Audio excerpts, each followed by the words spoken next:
Muchísimas gracias, David, autoridades, Ciudad Autónoma de Melilla, la Asociación de Juego de Melilla y a todos los presentes.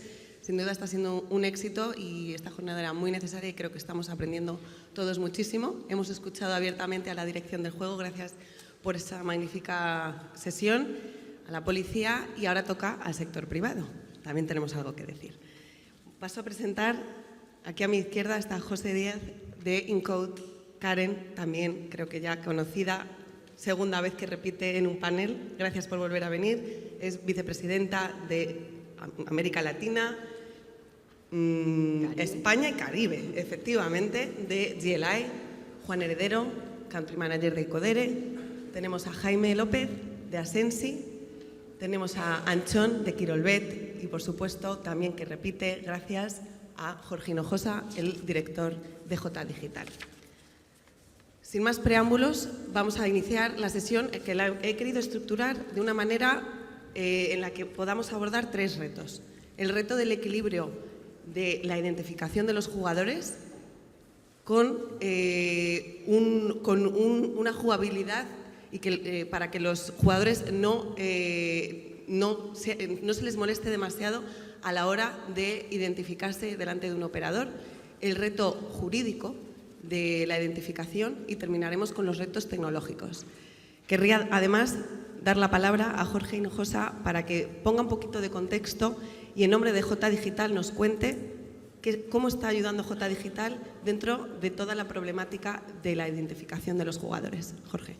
Muchas gracias y en primer lugar agradecimiento a la Policía Nacional y en su nombre a David Calvete por haber promovido la organización de este encuentro de hoy y habernos invitado, por supuesto, a la ciudad de Melilla, a Jesús, a Luisma y a todo el equipo que ayer nos agasajaron más de lo que nos merecemos.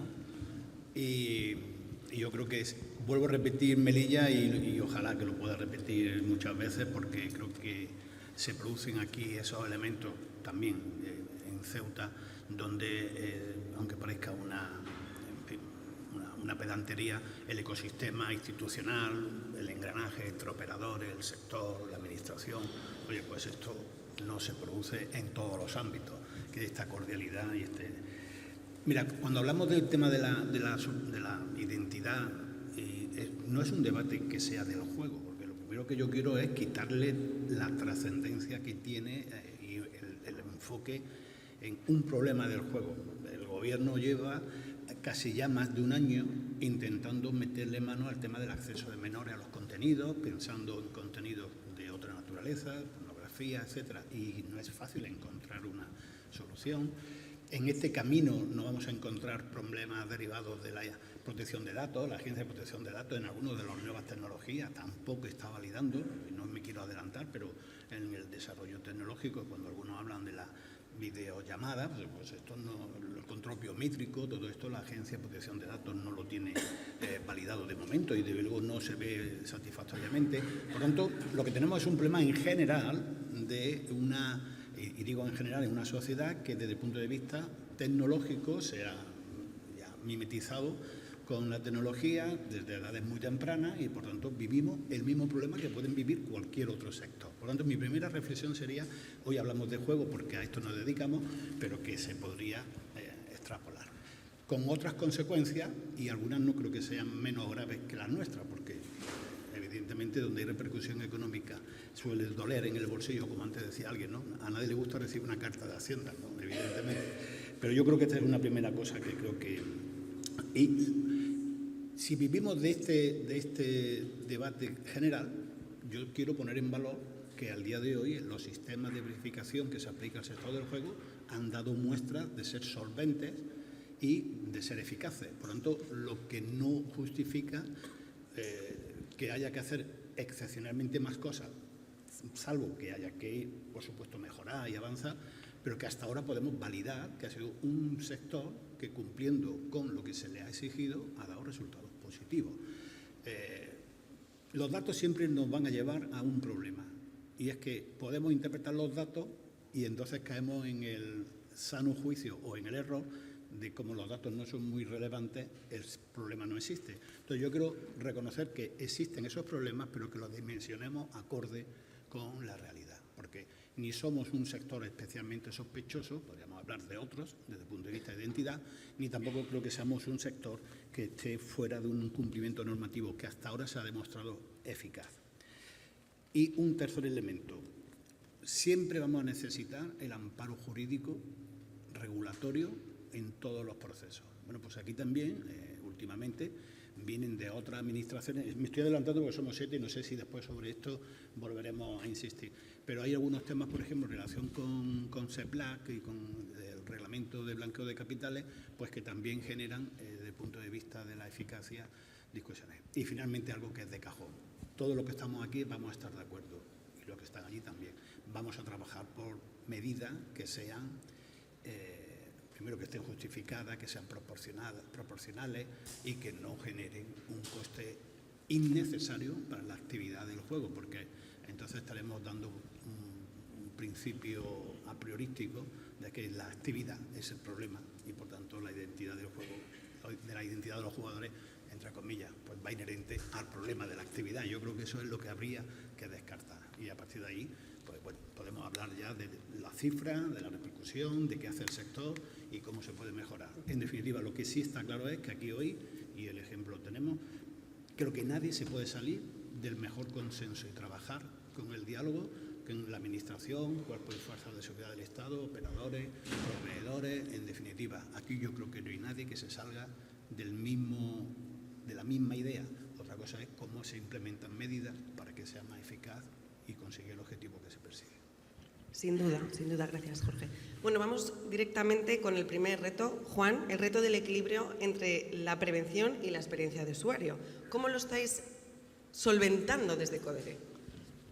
Bueno, esto es una cosa que ha salido justo en la ponencia anterior. O sea, hay que encontrar un equilibrio en la usabilidad entre un onboarding complicado que pueda llevar a una baja o a una huida de un operador a otro y un onboarding no estricto que acabe llevando a una suplantación de identidad y a una conducta fraudulenta.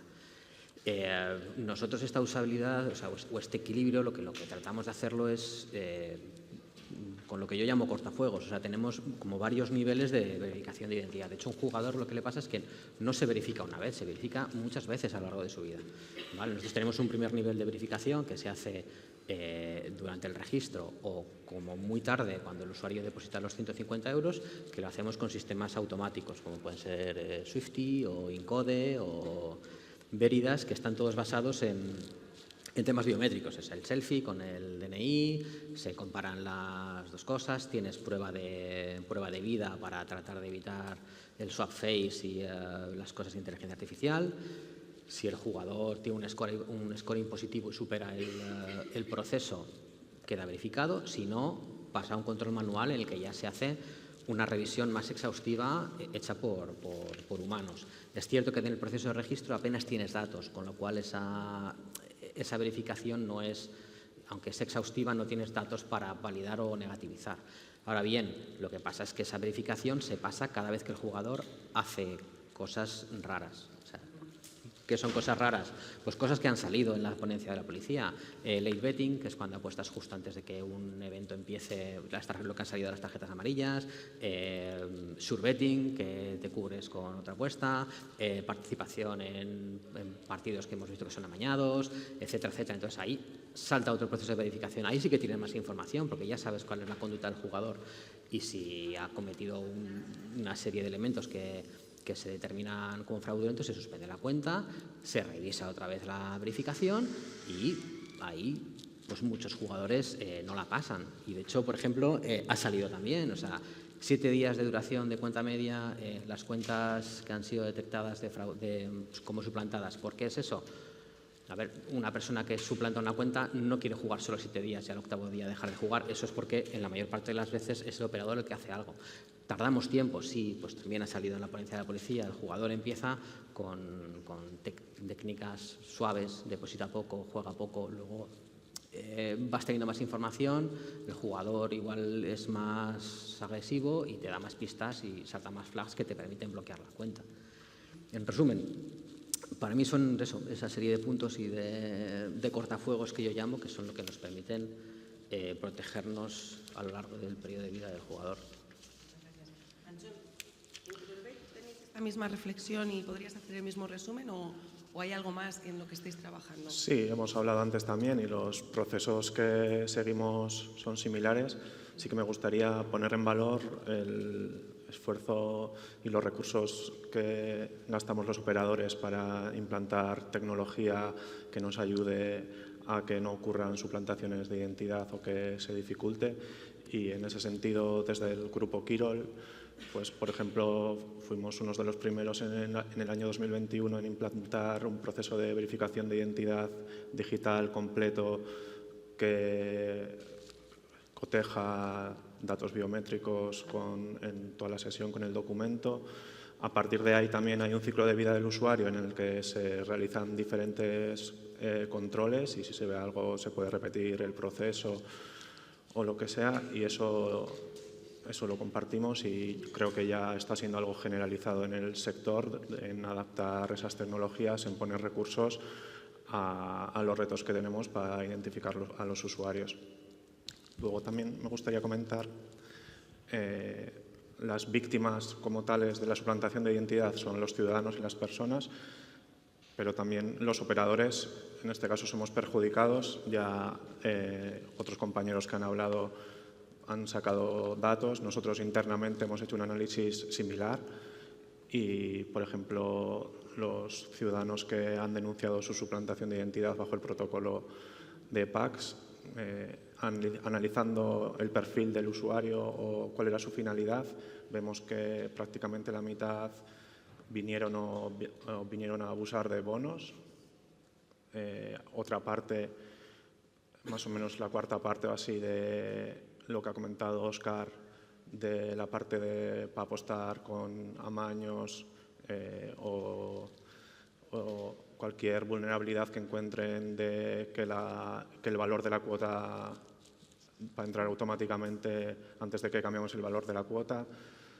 Y otra parte ha venido a hacer fraude en medios de pago, de tener un beneficio a través de ahí. Entonces, somos los primeros interesados porque las cuentas que se generan así no nos reportan ningún beneficio, nos generan un coste económico en lo que ganen o en los perjuicios que tengamos, nos supone un coste reputacional, nos supone un coste operativo de gestión.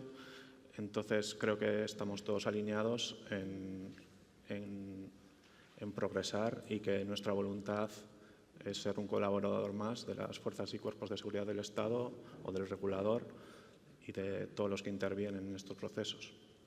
Un mensaje, muchas gracias. Bueno, como experto en identidad y además gran conocedor de toda la tecnología que hemos estado hablando hoy, ¿puedes dar algunos tips o algunos consuelos con referencia a otras industrias en las que estás trabajando para ver si se puede aprender, ¿no?, de todas ellas y ¿no?, los lessons learned y qué tips se puede dar a los operadores de juego? Sin duda. Pues primeramente lo que estamos viendo nosotros al estar no solamente en la industria de las apuestas en sí, estamos involucrados en muchísimas otras industrias, finanzas, contenido de adultos, hoteles, alquiler de coches y demás, que hay un cambio internacional de pedir primeramente en el momento de registro de la cuenta toda la documentación posible del usuario final, tanto documentos, prueba de residencia también en muchísimos casos y también la biometría, ¿no? El motivo por el cual están haciendo esto casi todos los otros tipos de industrias es que se pueden empoderar otros casos de uso a posteriori, como no permitir que alguien use un bono 2 veces, ¿no?, ya sea bloqueándolo por su cara o por su número de documento, su número de teléfono y demás. También ha habido un giro en la industria totalmente de prueba de vidas activas, es una tecnología un poco más antigua, por así decirlo, y ahora es totalmente prueba de vida pasiva, es decir, no hay que hacer ninguna interactuación activa con la cámara y también siempre capturar el documento también en vivo. Eso de poder permitir que el usuario final suba el documento desde su carrete o de un PDF es muy recomendable ahora mismo, hoy por hoy, por lo que está pasando con toda la generación de documentos por IA o caras por IA. Y eso sería generalmente hablando. Lo que también vemos hoy en día que tanto las redes sociales y el contenido de adulto están basando el momento de registro del cliente final. Por ejemplo, para ver contenido de adulto estamos usando tecnología que tenemos nosotros para estimar su edad solamente de su cara, y si vemos que tiene que parece que tiene menor de 24 años, entonces después le pedimos el documento en sí, ¿no? Y todo esto se puede customizar en plataformas como la nuestra y otras tecnologías que hay en el mercado, y al fin y al cabo siempre buscando ese balance entre conversión y protección de fraude.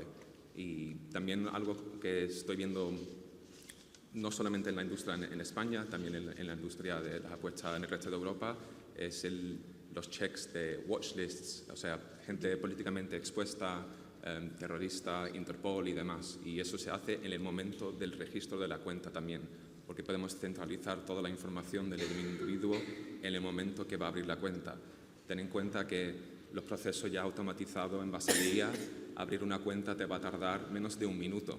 O sea, esa fricción ya no es tan grande, y si puedes hacerlo inmediatamente, no vemos problema nosotros en ese sentido. Sí, hay muchos debates de cuándo pedir qué, para precisamente intentar que haya menos fricción y una mejor experiencia de usuario.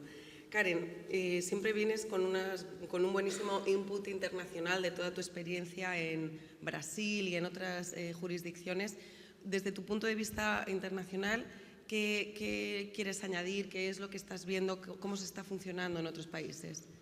Sí, gracias primero que nada a la policía por la invitación, también al gobierno de Melilla para participar aquí nuevamente, dando nuestro punto de vista como empresa que trabaja con operadores a nivel global, ¿no?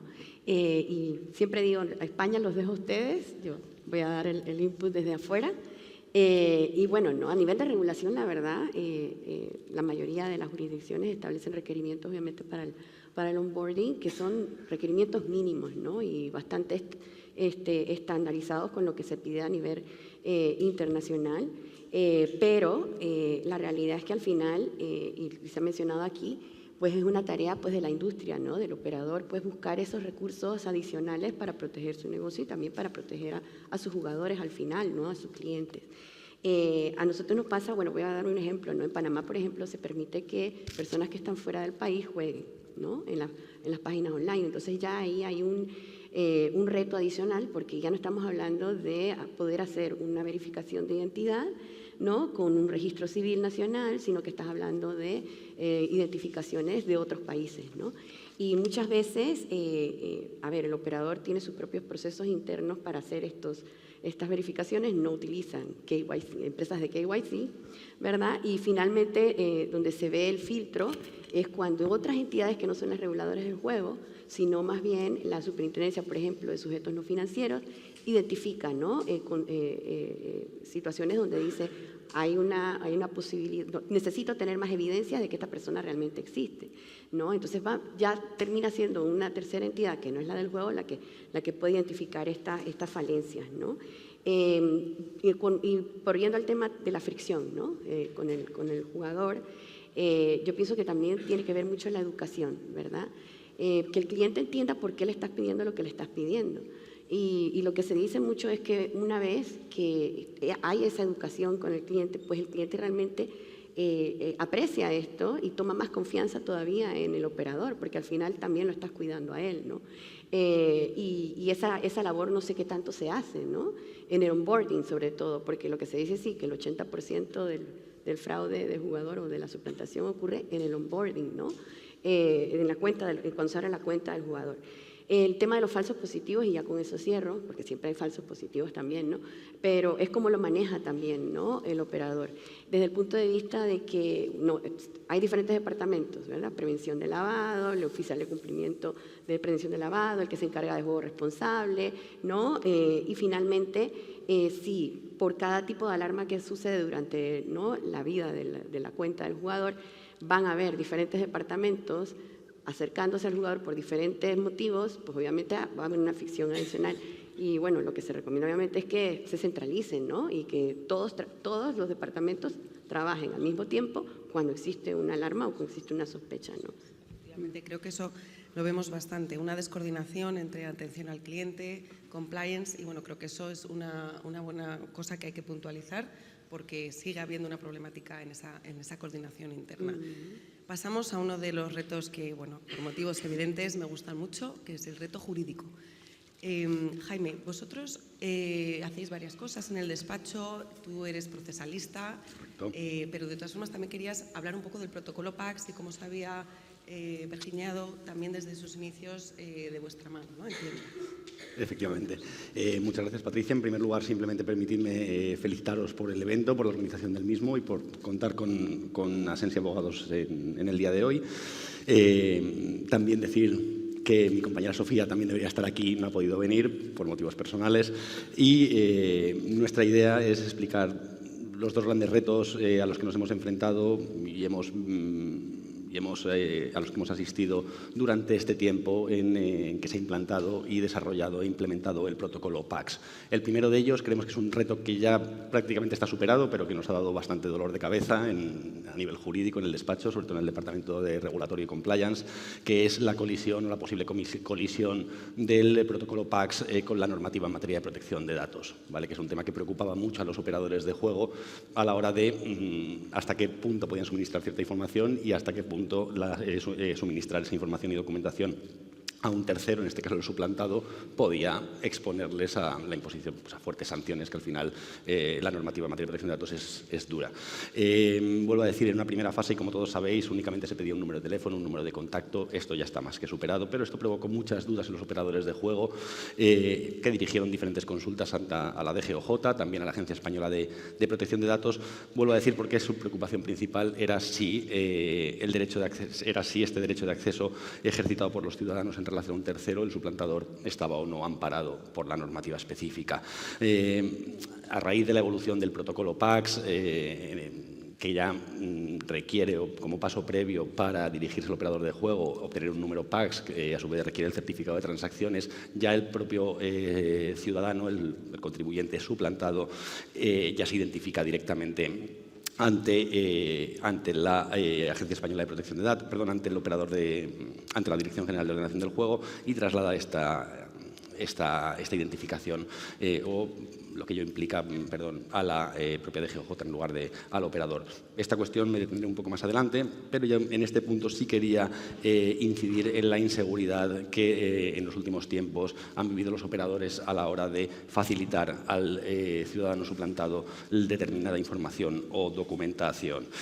En este sentido, y hemos recibido muchas consultas al respecto, en nuestro despacho sí dirigimos consultas no solo a la DGOJ, sino también a la Agencia Española de Protección de Datos. Y la verdad es que sí que hemos echado de menos por parte de la Agencia Española de Protección de Datos un mayor grado de implicación o una mayor claridad, al menos, porque las respuestas que hemos recibido han sido respuestas, bastante genéricas, por decirlo de alguna manera. Es decir, pues que dependerá del caso concreto, que hay que cumplir con las obligaciones que establece la normativa, pero digamos que la Agencia Española de Protección de Datos no ha querido mojarse mucho. Dicho esto, nuestra recomendación a los clientes y a los operadores de juego es muy clara, es que únicamente se facilite a los ciudadanos suplantados, al interesado, aquella documentación que escrupulosamente solicita el protocolo PACS. Es decir, en primer lugar, el número de referencia PACS, en segundo lugar, la denuncia ante las fuerzas y cuerpos de seguridad de Estado o policías autonómicas, y en tercer lugar, la verificación de la identidad del suplantado, que esto también es importante. Estamos hablando hoy de verificación de identidad de jugadores, pero también resulta esencial saber, y esto me he referido anteriormente, quién es la persona que nos está pidiendo información y si esta persona es efectivamente quien dice ser, porque la información suministrada, volvemos a decir, es información muy delicada. Son direcciones IPs, son datos de identidad, datos personales, números de DNI, etcétera, etcétera, etcétera. De esta manera, para nuestros clientes y nuestra recomendación a los operadores es que, cumpliendo estos tres requisitos, pueden estar relativamente tranquilos en el sentido de poder acreditar que están actuando y obrando en cumplimiento de una obligación legal, y de este modo, en cierta medida, se garantiza el cumplimiento no solo de la normativa en materia de protección de datos, sino también se cumple con el protocolo PACS. Y aquí, muy brevemente, señalar que he hecho referencia al tema de la verificación de la identidad de los ciudadanos suplantados. Es decir, cuando un una persona afirma ser víctima de una suplantación, antes de ese momento era el operador el que debía asegurar la verificación de la identidad de esa persona. Es cierto que con la evolución del protocolo PACS a día de hoy y la obtención del número PACS se traslada esta responsabilidad o esta carga, digamos, a la DGOJ y se descarga al operador por lo menos de esta obligación.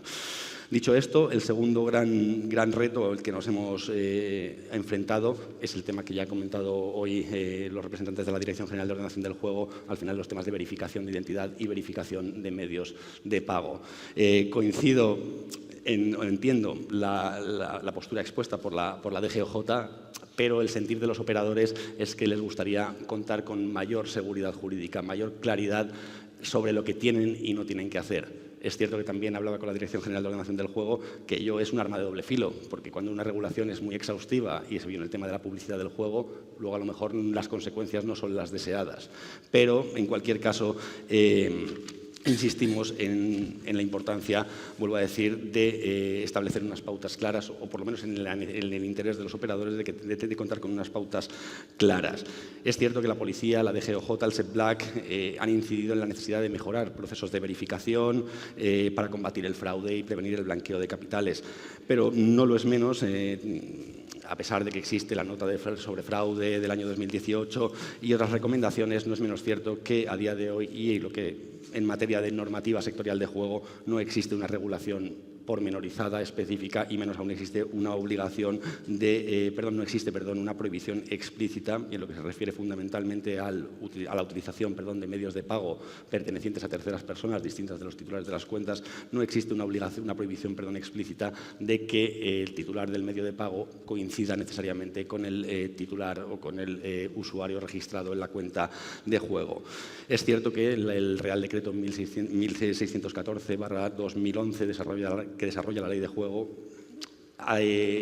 da ciertos armas o ciertos elementos a los operadores de juego, concediéndoles la posibilidad de suspender o cerrar cuentas en los casos en los que existen indicios o sospechas de actividades de este tipo, de actividades que pudiesen ser fraudulentas en materia de blanqueo, pero no lo es menos que volvemos a insistir que no existe una regulación específica. Únicamente, también se ha citado hoy, la normativa en materia de prevención de blanqueo de capitales, la Ley 10/2010, sí que establece que para operaciones superiores a 2.000 euros es necesario implementar las medidas de comprobación, pero volvemos a insistir al final.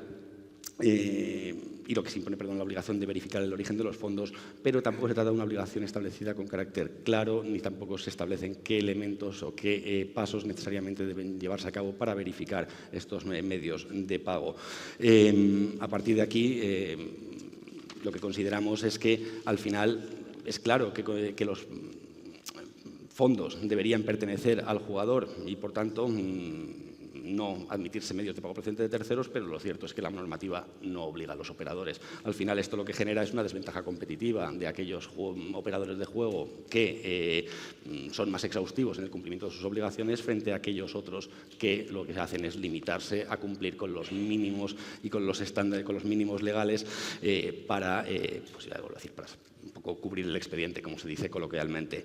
Es cierto que a día de hoy se está tramitando en el Parlamento, y con esto ya concluyo, un proyecto de ley de servicios de atención a la clientela que modificaría la ley de juego, y si todo transcurre como parece, pues se incluirá efectivamente la obligación de los operadores de aceptar únicamente métodos de pago nominativos a nombre del jugador. Esta ley se encuentra en tramitación parlamentaria actualmente y veremos qué es lo que pasa y si se hace realidad. Por ello, volvemos a insistir en que por parte de nuestros clientes lo que se nos traslada es el deseo de contar con pautas más claras por parte de las autoridades e incluso elevadas a obligación legal, lo que igual otorgaría mayor seguridad jurídica y más tranquilidad de los operadores de juego. Claro que sí.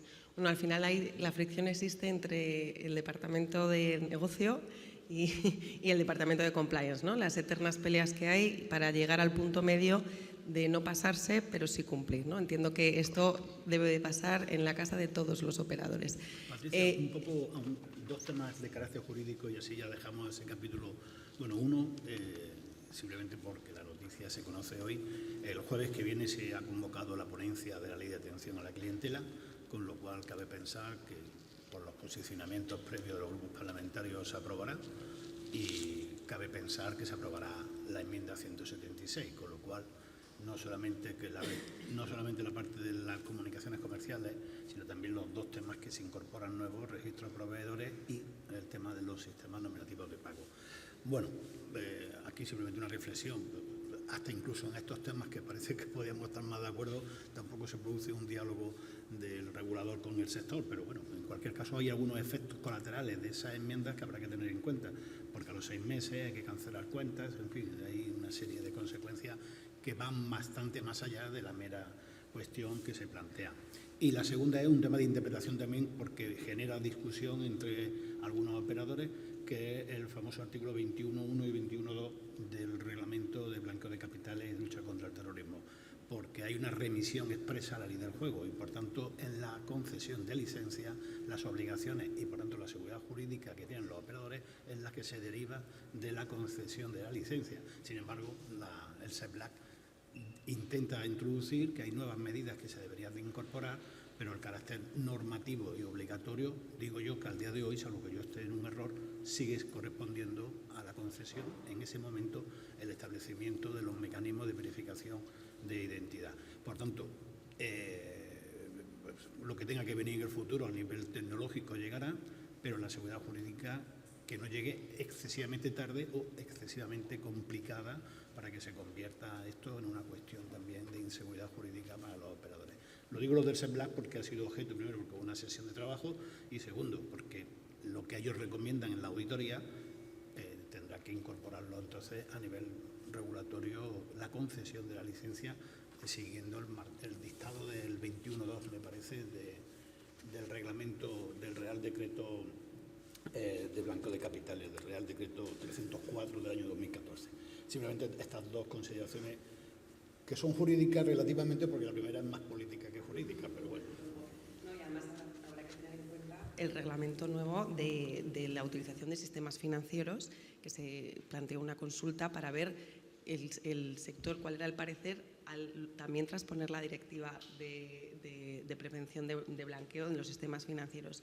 Ahí yo, desde luego, nosotros llevamos a cabo esa consulta para varios clientes y el sentir generalizado, y entiendo y decirme si no es el vuestro también, es que efectivamente falta cierta seguridad y determinación, pero hay que ver cómo viene esa seguridad. Quizás lo más operativo, como adelantaba Karen, era que el propio sector haya una cierta autorregulación, aunque entendemos que la autorregulación no es algo que ahora mismo nos estemos apoyando en ello en el sector, pero las guías, un detalle de, por ejemplo, qué se considera un umbral de los 2.000 euros, qué se considera como suma de esos 2.000 euros, cómo se alcanza, si esas apuestas se consideran o no parte de ese umbral. Bueno, efectivamente hay mucho, pero bueno, se están dando pasos. ¿Alguna cosa que quieran añadir los operadores en este apartado del reto jurídico? Aprovechad. Bueno, pues sí, vamos, es un poco lo que ha salido. Es verdad que nosotros a veces los operadores pues nos gustaría, ¿cómo decirte?, que las leyes no las escribieran abogados, porque hay veces que cuesta entenderlas, ¿vale? Entonces sí que nos gustaría que hubiera pues una guía clara o unas guías de ayuda, como lo que habéis comentado del SEPLAC, que te digan más bajadas a la realidad de qué se entiende por los 2.000 euros de depósito encadenado, si se pueden meter apuestas dentro o no se pueden meter apuestas dentro, porque luego es verdad que hablas en la industria a veces, pues sobre todo con J Digital, empezamos a compartir interpretaciones, ostras, y cada uno tiene una interpretación y no sé, pues me gustaría que hubiera una única interpretación y que todos jugáramos con las mismas reglas, eso sería lo ideal. J Digital tendría que centralizar a lo mejor esa interpretación. No, es que no, ¿sabes qué pasa aquí? Que no se oye bien, nosotros no nos oímos bien. No, que quizás J Digital, cuando los operadores están pidiendo una interpretación unificada, podría ser en sede de J Digital para unificar un poco más las interpretaciones. ¿Es posible o no hay vocación de llegar a esos consensos? No, hemos trabajado internamente en un documento y ha habido reuniones, grupos de trabajo y documentos de posicionamiento. Otra cosa es que a nivel estratégico hayamos querido o no comparecer ante la sede de SEPLAC. Pero sí, se ha hecho un trabajo interno más allá de la consideración jurídica del famoso artículo 21, que para algún operador plantea dudas, Aquí también un poco, me acuerdo cuando el debate de la eléctrica, no con el apagón, alguien dijo que las compañías eléctricas no tenían conciencia. Entonces, algunas veces a mí me sorprende que los operadores sí que tienen mucha más conciencia de lo que se puede pedir en otros sectores. Aquí hemos tenido el ejemplo de Quirolbel, el caso del Codere, con prácticas que van más allá del mero cumplimiento, digamos, legal en relación a los temas que nos plantean. Cuando sí que hubo documentos de consenso, hubo cuestiones que planteaban los operadores y lo hemos trabajado internamente, pero estratégicamente se decidió no comparecer ante la sede de ese plan. Yo sí quiero agregar algo, Claro que sí. que no sea la operadora, pero como hablas de retos jurídicos y más allá de los que estamos en esta industria regulada y que respondemos a un regulador de juego, por supuesto, el reto también jurídico que yo veo es blindar a la industria, blindar el concepto y la definición de juego, ¿verdad? Y apuesta, porque uniéndome a lo que decía la policía acerca de una de las grandes consecuencias y de las más importantes también es el tema del amaño de partidos y todo esto, ¿verdad? Y está pasando en algunos países donde por la definición de juego tener algún tipo de, le llaman el loophole, ¿no? O una brecha donde se puede interpretar, se están desarrollando industrias paralelas que no están siendo consideradas como parte de la industria del juego. Los prediction markets, por ejemplo, los dichosos mercados de predicción, que todavía en nuestros países no es un problema, pero lo hablábamos el otro día, ¿no? ¿Qué es un prediction market? Al final, cuando ves cómo funciona, pues es muy parecido a las apuestas. Y resulta que ellos ahí no tienen que cumplir con ningún tipo de requerimiento, como nosotros, no hay requerimientos de KYC como los tenemos nosotros, de seguimiento de las apuestas para, ¿no?, determinar actividades sospechosas, y ahí realmente se está generando un problema muy grande. Inclusive las mismas ligas de deportes están preocupadas porque con las casas de apuestas tienen relación, tienen esa colaboración, pero con este tipo de empresas no. Entonces, saliendo un poco del tema, pero sí, ¿no? No, es un punto muy interesante. De hecho, nosotros nos preguntan, dentro del ámbito de los skill games y todos los que has mencionado, si deben de aplicar la misma normativa de blanqueo y no son sujetos obligados. Pero bueno, es recomendable y les recomendamos sí adoptar esa postura de autorregularse de esa manera porque se van a proteger ellos mismos al adoptarlo. Sí. Bueno, pasamos al siguiente bloque, los retos tecnológicos. Hay una cosa que quería que nos contase un poco José en relación con los deepfakes y cómo los operadores se pueden proteger ante el uso de inteligencia artificial y bueno, en definitiva con esto ya lo hemos estado viendo, pero si nos puedes detallar un poco los procesos que son recomendables. Por supuesto. En primer lugar, me gustaría explicar lo que es un deepfake. Para contexto, para partir de ahí. Antes hemos visto también en las presentaciones anteriores imágenes manipuladas digitalmente, pero es que hoy por hoy, donde estamos tecnológicamente hablando, se pueden generar deepfakes de muchísimas maneras distintas. En primer lugar, puede ser en base al documento, crear un documento totalmente sintético con información de verdad o una mezcla. También se puede crear un deepfake de una persona que no existe, o, por ejemplo, coger mi cara y convertirme en Brad Pitt, por ejemplo, ¿no?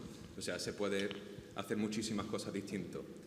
De hecho, la barrera de entrada de poder utilizar esta tecnología ahora es básicamente 10 euros online, tienes una suscripción a una tecnología muy potente de que puede hacer todas las cosas que acabo de decir, ¿no? Entonces, eso abre una brecha ahora de que no solamente en esta industria, nosotros lo hemos visto con muchísimos de nuestros clientes internacionales, de que hay ataques de deepfake de muchas maneras distintas. Y eso viene a la segunda parte, de que cómo entra un deepfake en un sistema. Eso es muy importante, ¿no? Porque claro, yo puedo generar un documento falso, imprimirlo en papel e intentar escanearlo o subirlo por una foto. Eso no va a pasar. O sea, cualquier equipo de compliance o tecnología va a pillar que es falso. Pero ¿qué pasa si la persona que está cometiendo fraude ha hackeado su teléfono, por así decirlo, y está inyectando esa información directamente al sistema de verificación de los operadores o del banco o de quien sea? Aquí es el problema, ¿no?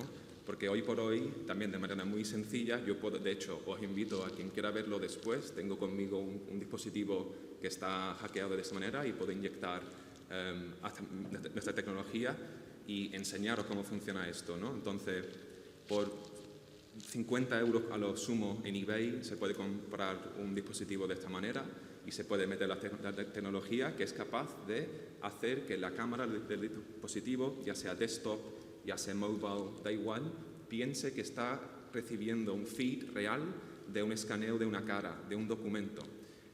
Hasta tal punto de que se puede emular de que yo estoy moviendo mi cara izquierda-derecha para ir para abajo y diciendo los números por la prueba de vida activa que muchos conoceréis, ¿no?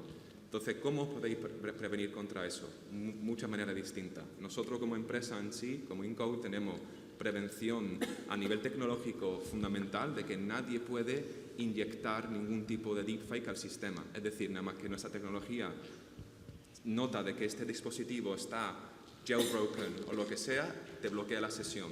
Pero di tú que alguien es capaz de sobrepasar la primera barrera, la primera frontera tecnológica que hay, ¿no? Si entra en el sistema, hay mucho más cosas que podemos estar mirando sobre el usuario final. Por ejemplo, ¿cómo está el usuario usando el teléfono? ¿Lo está moviendo? ¿Se está girando? ¿Está acelerando? ¿No? Porque dentro del dispositivo hay chips de GPS, acelerómetro, giroscopio y todo eso lo podemos mirar. También hacemos una cosa que es mirar la cámara. Hacemos zoom in, o sea, un zoom pequeño, marginal, que nadie lo ve, para ver si es una cámara de verdad. Es decir, haciendo cosas no solamente ya a nivel de prueba de vida y demás, sino un conjunto de vectores de data distintos en el tiempo, para decirte que si esto es una sesión de verdad o es generado por IA. Después tenemos también otros tipos de algoritmos, porque la empresa para la que yo trabajo es 100% basado en IA. Somos una empresa de identidad, pero focalizado desde la IA, ¿no? Entonces ya es el momento de IA contra IA, literalmente. Entonces, si nuestro sistema ve de que esa cara ha entrado, ha hecho la prueba de vida y está notando que hay manipulación digital, también lo va a resaltar. Entonces, lo que invito a los operadores es que es mucho más común de lo que pensáis. Los deepfakes seguramente hayan ya en vuestro sistema, lo hemos visto en nuestros otros clientes, en muchísimas otras industrias, y hay que protegerse tecnológicamente con tecnologías que están avanzadas, que estén homologadas internacionalmente y que tengan las capacidades, pues, de detectar estas cosas, porque ya hoy por hoy el humano no lo puede detectar.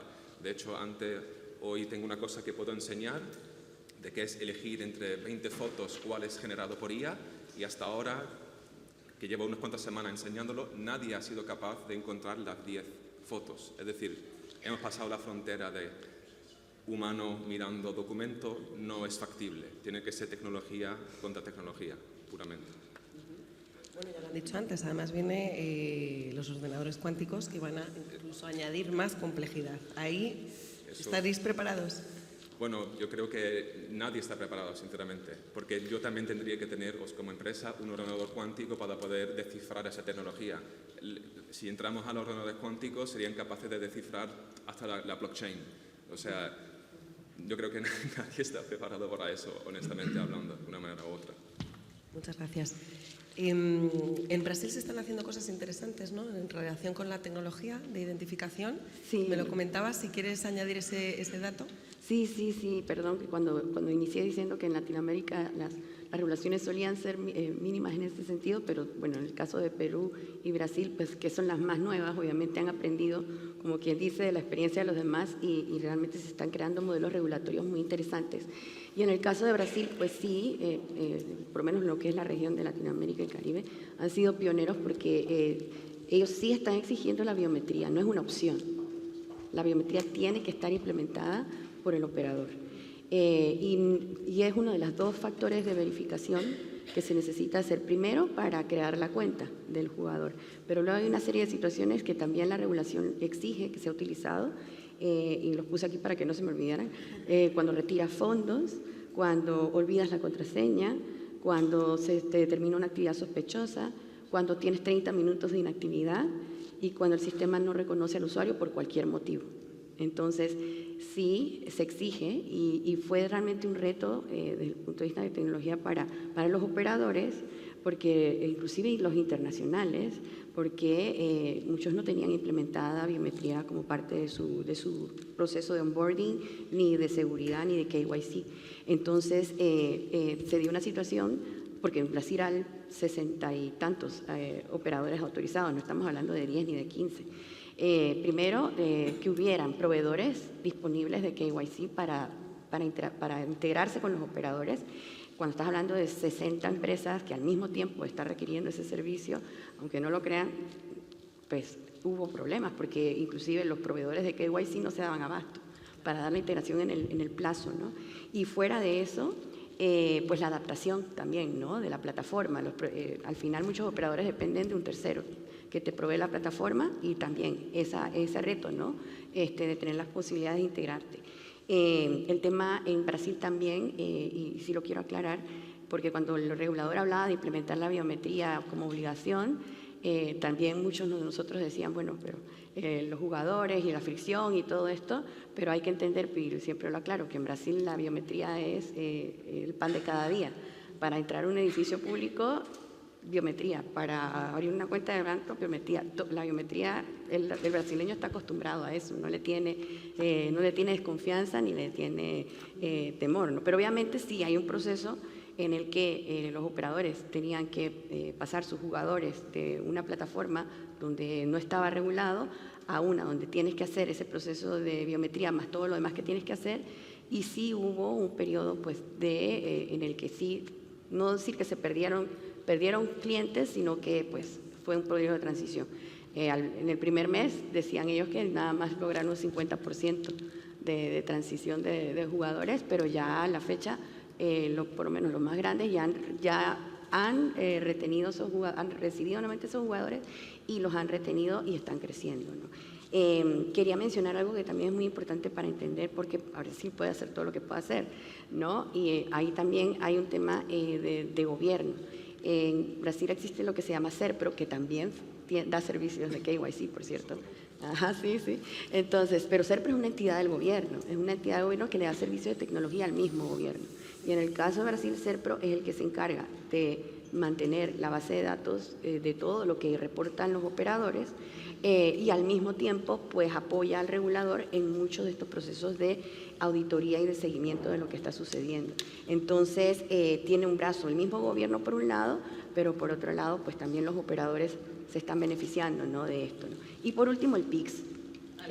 El PIX es un medio de pago que también es del gobierno, y que de acuerdo a lo que dicen los operadores, el 98% de las transacciones de juego son con PIX. Y el PIX básicamente es una trazabilidad del dinero, o sea, cómo tú gastas tu dinero, el gobierno lo sabe. Entonces, al final es otra herramienta adicional para ayudar a identificar este tipo de situaciones que pues, se puedan dar de la suplantación, ¿no? Y al final yo iba a mencionar lo mismo que tú mencionaste, el tema de la IA, ¿no? O sea, al final utilizar IA para verificar si existió IA en el proceso, ¿no? Que es increíble, ¿no? Que al final que operadores no entiendan que tienen que utilizar un servicio externo de KYC cuando todo esto está sucediendo, pues todavía lo vemos, ¿no? Pues desde luego aquí la diferencia que hay entre Brasil y la Unión Europea es que tenemos una normativa de protección de datos muchísimo más proteccionista. Y el tratamiento de datos biométricos ha traído grandes dolores de cabeza en España, tanto sobre todo para el presencial. Hasta hace poco los salones de juego no sabían si podían utilizar la biometría o no, y ha habido un gran debate, también causado por una guía muy torpemente escrita por parte de la Agencia Española de Protección de Datos, y en la que ha habido unas interpretaciones muy dispares. Anchol me lo preguntaba por correo, oye, ¿se puede al final utilizar biometría? ¿No se puede? ¿Qué se puede hacer? Lo que dice el reglamento es que está en principio prohibido, salvo que se levante, el Reglamento General de Protección de Datos, salvo que se levante esa prohibición, entre otras maneras, con el consentimiento explícito, no expreso, sino explícito, es decir, con una explicación reforzada de para qué se está utilizando, cómo se está utilizando, el plazo, etcétera, etcétera, o porque se trate de un interés público esencial. Y lo que dice es que cada Estado miembro, además, puede modificar lo que está diciendo el reglamento, que no suele ser el principio de los reglamentos es que son de aplicación directa. ¿Y qué ha dicho España? Ha dicho, bien, pero que si es por un carácter esencial, tiene que estar recogido en una ley. ¿Qué están haciendo las comunidades autónomas? Lo están metiendo en la ley por seguridad, pero además lo ponen. Tiene que haber consentimiento explícito y además tiene que haber, y además esto es por carácter de esencial seguridad. Pero ¿qué pasa con el ámbito online? Se da por hecho que se puede utilizar biometría, siempre y cuando se utilice el consentimiento explícito. Y eso espero que entiendo que lo hacen todos los operadores, sobre todo porque las tecnologías ya vienen con ese cumplimiento y esa protección desde el diseño. Bueno, dicho esto, ¿alguna puntualización más sobre el reto tecnológico? Sí, una cosa interesante que añadir. Hablando de las verificaciones con el gobierno, ya sea INE en México, SERPRO en Brasil o las muchas que hay, una cosa que estamos intentando nosotros promover aquí en España, ya que tenemos un DNI electrónico muy seguro, es la utilización del NFC, del chip que tiene interno. Es una cosa que nosotros como empresa también hemos estado hablando con CEBLAC, alineándonos de cómo poder hacer el onboarding y que sea 100% homologado, de que en vez de pedir, en vez de tener que basar la verificación en la foto que has tomado del documento, más bien, sino en la información que hay dentro del chip y la foto que hay guardado dentro del chip, ¿no? O sea, primero debes de echar una foto al documento para poder desbloquear el chip, pero después ser mucho más seguro porque alguien puede crear un documento falso, pero crear un chip falso es muchísimo más difícil. Entonces, de una manera u otra, ya estás verificando con el gobierno. Aquí en España se puede hacer ya con tu chip, ¿no? Y creo que también es una buena manera de poder, en caso de fraude o caso de alto riesgo, pedirle al usuario final escanear el chip. Tardas 10 segundos a lo máximo en escanearlo y hacer el matching de la cara con el chip. Es una buena idea. Como estamos llegando a la hora que nos habían dado para esta sesión, sí que querría dejar unos últimos minutos por si alguien quisiera añadir unas últimas conclusiones. Yo casi, se oye bien. Yo no sé si conocer más del futuro me da tranquilidad o me da más miedo, ¿no? Cuando estaba comentando antes, porque se ha invertido aquello de que antes el potencial tecnológico lo tenía la empresa y ahora el potencial tecnológico, por muy poco dinero, ha pasado a ser en manos del cliente y eso cambia radicalmente. Mira, yendo solamente por el tema de concluir el compromiso del sector, lo ha demostrado aquí Juan, en este caso de Codere y de Quirol, de los 164.000 casos que hemos conocido por los datos de la DGOJ de suplantación, solo llegaron a ser 7.712, digo, de los 160.000 que tuvieron rendimientos superiores a los 100 euros, y de ellos la mitad fueron bloqueados por los propios operadores. Es decir, casi el 50% de las suplantaciones de identidad ya ha habido una conducta positiva por parte de los operadores bloqueándola. Por tanto, yo creo que este es un reto que afecta a todos, pero que desde luego yo creo que el sector lo que puede sacar, no voy a decir que pecho, pero acredita suficientemente el compromiso por cumplir de la mejor manera y por hacer algo más que lo que se exige, ¿no?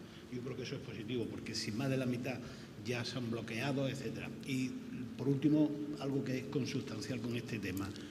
Los tiempos cambian, pero además los perfiles de las suplantaciones es muy distinto del que es un delincuente real o en potencia, del que es la suplantación de la familia, porque puede estar en curso en autoprohibición o sencillamente obtención de vía robo de otros documentos. Por tanto, el riesgo que tiene el sector, como todos los sectores, es que para realidades distintas una única solución. Probablemente se cometa una injusticia o se haga un sistema desproporcionado o que sea gravoso para el desarrollo del sector. Pero si esto se equilibra y se habla y se llega a consenso, será el mejor de las maneras de abordar este debate. Porque yo insisto, el enemigo ya es que anda suelto por ahí. No hay un enemigo al que disparar, porque lo sabemos. Y el tema de identificación y de contenido y de acceso es un reto europeo, un reto español, y yo creo que el sector está en condiciones de abordarlo, siendo ejemplar su conducta. ¿Alguna nota final que alguien quiera añadir, Anchón? suscribir sus palabras, que compartimos todos. Entonces, y también que es algo que continúa. Por ejemplo, de 2024 a 2025 el protocolo se ha actualizado, se ha mejorado, se ha estandarizado, ha sido mejor para todos, y en todo lo relacionado con la identidad, con los pagos, venimos trabajando desde mucho tiempo atrás. No es que ahora tenemos que seguir, porque los retos que nos amenazan pues siguen existiendo y siguen viniendo, pero tener un consenso entre todos para que la regulación que se implemente esté contemplado tecnológicamente cómo se va a abordar y bien definido, para que nos podamos adoptar y sea un equilibrio entre la experiencia de usuario y la seguridad. Yo simplemente incidir en lo que decías antes y lo que comentaba, que quizás sería deseable también una mayor implicación o unas directrices más claras por parte de la Agencia Española de Protección de Datos, porque es decisivo y porque es muy sensible y porque los riesgos a los que se exponen los operadores por posibles infracciones son muy grandes.